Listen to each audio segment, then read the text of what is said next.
ഈഡിക്കെതിരെ ദേശാഭിമാനിയിൽ മുഖപ്രസംഗം. കൈക്കൂലി case പുറത്തുവന്നതോടെ enforcement ഡയറക്ടറേറ്റിന്റെ അഴിമതി മുഖം തുറന്നു കാട്ടപ്പെട്ടുവെന്ന് ദേശാഭിമാനി വിമർശിക്കുന്നു. ബിജെപിക്കാർക്കും ഇടനിലക്കാർക്കും പണമുണ്ടാക്കാനുള്ള സംവിധാനമാണ് ഇഡിയെന്നും കേസ് ഒതുക്കി തീർക്കാൻ വ്യവസായിയിൽ നിന്ന് പണം ആവശ്യപ്പെട്ടത് ഇതിന്റെ ഉദാഹരണമാണെന്നും മുഖപ്രസംഗത്തിൽ വിമർശനമുണ്ട്. വി അരുൺ ചേരുന്നു തിരുവനന്തപുരത്ത് നിന്ന് കൂടുതൽ വിവരങ്ങളുമായി. അരുൺ, എന്തായാലും ഇഡിക്കെതിരെ ഈ വീട് കിട്ടിയിട്ടുള്ള അഴിമതി കേസ് അത് മുഖ്യമന്ത്രി അടക്കം നിരന്തരം പ്രതിക്കൂട്ടിലാക്കിയ ഇഡിക്കെതിരെ തിരിച്ചാഞ്ഞടിക്കാനുള്ള ഒരു ആയുധമാണ് സർക്കാരിനും CPM-നും. അത് തിരിച്ച് ആ രീതിയിൽ തന്നെ ശക്തമായി ആഞ്ഞടിക്കുകയും ചെയ്യുന്നുണ്ട്. ഏത് തരത്തിലാണ് മുഖപ്രസംഗത്തിലെ വിമർശനം?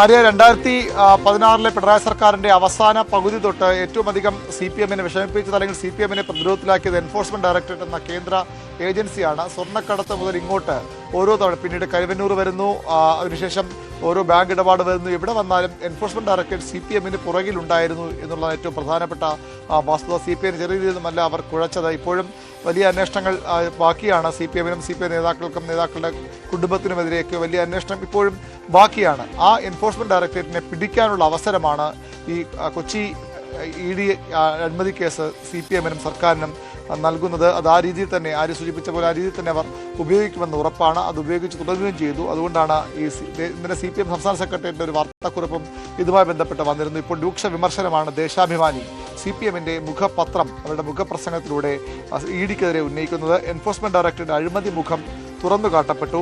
BJP-ക്കാർക്കും ഇടനിലക്കാർക്കും പണം ഉണ്ടാക്കാൻ ഉള്ള സംവിധാനമാണ് എൻഫോഴ്സ്മെന്റ് ഡയറക്ടറേറ്റ്.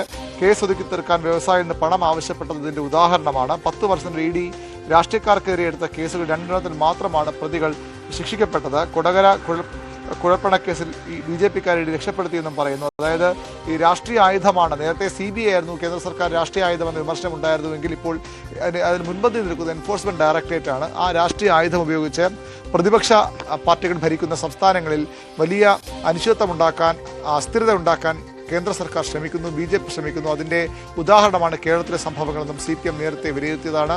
അത് ശരിവയ്ക്കുന്ന നടപടികളാണ്. എൻഫോഴ്സ്മെന്റ് ഡയറക്ടറേറ്റ് അക്ഷരാർത്ഥ അഴിമതിയിൽ മുങ്ങിയ ഒരു ഏജൻസിയാണ്. പക്ഷേ അവർ മറ്റുള്ളവരെ, രാഷ്ട്രീയ പ്രതിയോഗികളെ കൊടുക്കാൻ അത് ഉപയോഗിക്കുന്നു. അവരുടെ യഥാർത്ഥ മുഖമാണ് ഇപ്പോൾ തുറന്നു കാട്ടപ്പെട്ടതെന്നാണ് CPM പറയുന്നത്. വരും ദിവസങ്ങളിലും ഈ വിഷയത്തിൽ CPM-ന്റെ പ്രതിഷേധങ്ങളും വിമർശനങ്ങളും ഉണ്ടാകും. അതേസമയം പോലീസ്, ആഭ്യന്തര വകുപ്പ്, വിജിലൻസ് ഉപയോഗിച്ച് ഇക്കാര്യത്തിൽ അതിൻ്റെ റൂട്ടിലേക്ക്, അതിൻ്റെ അടിവേരിളക്കുന്ന തരത്തിലേക്കുള്ള അന്വേഷണത്തിലേക്കാകും പോവുക. ഏറ്റവും വലിയ അവസരമായി CPM-ഉം സർക്കാരും അതിനെ കാണുന്നുണ്ടെന്ന് ഉറപ്പാണ്. തീർച്ചയായും വി അരുണാണ് വിവരങ്ങൾ നൽകിയത്. അരുൺ സൂചിപ്പിച്ചതുപോലെ തന്നെ വീണ് കിട്ടിയ അവസരമാണ് ഈ അഴിമതി കേസ്. അത് വേണ്ട വിധത്തിൽ സർക്കാരും CPM-ഉം ഇത് ഉപയോഗിക്കുന്നുണ്ട് എന്നതാണ് സാഹചര്യം.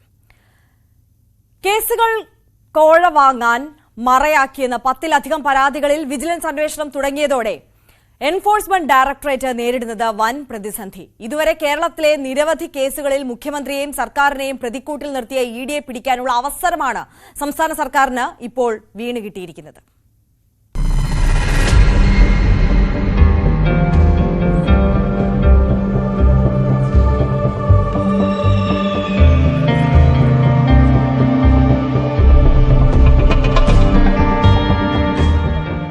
കേന്ദ്ര സർക്കാരിനെതിരെ വിമർശനം ഉന്നയിച്ചാൽ, കണ്ണിലെ കരടായാൽ അത് ആരായാലും അവരെ തേടി ED വരും. BJP നേതാക്കൾ പോലും ഒരു അലങ്കാരം പോലെ പറഞ്ഞു നടന്ന വാക്കുകളാണിത്. എന്നാൽ അതേ ED അഴിമതിക്കറ പുരണ്ട് പൊതുസമൂഹത്തിന് മുന്നിൽ നാണം കെട്ടു നിൽക്കുന്ന സ്ഥിതി. കശുവണ്ടി അഴിമതി കേസിൽ EDക്കെതിരെ വിജിലൻസ് അന്വേഷണം നടക്കുമ്പോൾ പഴയ കണക്കുകൾ ഒരുപാടുണ്ട് തീർക്കാൻ. മുഖ്യമന്ത്രിക്കും മകൾക്കുമെതിരായ മാസപ്പടി കേസ് മുതൽ ലൈഫ് മിഷൻ കേസുകൾ വരെ അന്വേഷിച്ച കേരളത്തിലെ ED ഉദ്യോഗസ്ഥരാണ് ഇപ്പോൾ അഴിമതി ആരോപണത്തിൽ നിൽക്കുന്നത്. ലൈഫ് മിഷൻ കോഴ ആരോപണം ഉയർന്നപ്പോൾ ആര് അന്വേഷിക്കണമെന്നതിനെ ചൊല്ലി കേന്ദ്ര സംസ്ഥാന ഏജൻസികൾ നടത്തിയ പോര് ഹൈക്കോടതി കയറിയിരുന്നു. ലൈഫ് മിഷൻ കേസിൽ ആദ്യം കേസെടുത്ത സംസ്ഥാന വിജിലൻസ് സെക്രട്ടേറിയറ്റിൽ നിന്നുൾപ്പെടെ ഫയലുകൾ പിടിച്ചെടുത്തു. CBI അന്വേഷണം ഉറപ്പായ സാഹചര്യത്തിലായിരുന്നു വിജിലൻസിന്റെ നീക്കമെന്ന ആരോപണം ഉയർന്നു.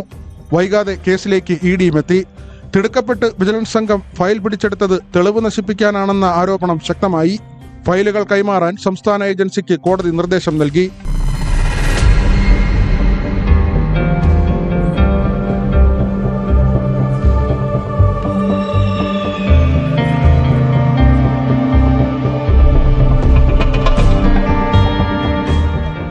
സ്വപ്ന സുരേഷ് ഉൾപ്പെട്ട സ്വർണ്ണക്കടത്ത് കേസിൽ സ്റ്റേറ്റ് പ്രോട്ടോകോൾ ഓഫീസറെ കയ്യേറ്റം ചെയ്തുവെന്ന പരാതിയിൽ കസ്റ്റംസ് ഉദ്യോഗസ്ഥനെതിരെ ക്രൈംബ്രാഞ്ച് കേസെടുത്തത് മറ്റൊരു സംഭവം. കസ്റ്റംസ് അസിസ്റ്റന്റ് പ്രിവന്റീവ് ഓഫീസറെ പോലീസ് വിളിച്ചു വരുത്തി ചോദ്യം ചെയ്തത് ഏജൻസികൾ തമ്മിലുള്ള മറ്റൊരു തർക്കത്തിന് കാരണമായി. സ്വർണ്ണക്കടത്ത് കേസിൽ തന്നെ അന്വേഷണം തടസ്സപ്പെടുത്തുവെന്നാരോപിച്ച് ED സംസ്ഥാന സർക്കാരിനെതിരെ സുപ്രീം കോടതിയെ സമീപിച്ചതും നാൾ വഴിയിലെ മറ്റൊരു സംഭവം. കരുവന്നൂർ സഹകരണ ബാങ്ക് തട്ടിപ്പിൽ CPM-ന്റെയും അതിലെ നേതാക്കളുടെയും ബാങ്ക് നിക്ഷേപങ്ങൾക്ക് പിറകെ ED ഇറങ്ങിപ്പുറപ്പെട്ടതാണ് മറ്റൊരു സംഭവം. സംസ്ഥാന വ്യാപകമായി സഹകരണ മേഖലയിലാകെ പരിശോധനയ്ക്ക് ED തുടക്കം കുറിക്കുകയും ചെയ്തു. അതിനിടെയാണ് EDയുടെ കൊച്ചി യൂണിറ്റിനെതിരെ ഗുരുതര ആരോപണങ്ങൾ ഉയർന്നതും വിജിലൻസ് നടപടി തുടങ്ങിയിരിക്കുന്നതും. കേന്ദ്ര ഏജൻസിയെ പൂട്ടാനുള്ള സുവർണാവസരമാണ് ഇടത് സർക്കാരിന് ഈ പരാതികൾ. ഒരു പരാതിയിലാണ് ഇപ്പോൾ കേസെടുത്തിരിക്കുന്നത്. കൂടുതൽ ആളുകൾ ED ഉദ്യോഗസ്ഥരുടെ പേര് പറഞ്ഞ് രംഗത്ത് വരികയും ചെയ്തിട്ടുണ്ട്. പരാതികളിൽ എൻഫോഴ്സ്മെന്റ് ഡയറക്ടറേറ്റും ആഭ്യന്തര അന്വേഷണം പ്രഖ്യാപിച്ചിട്ടുണ്ട്.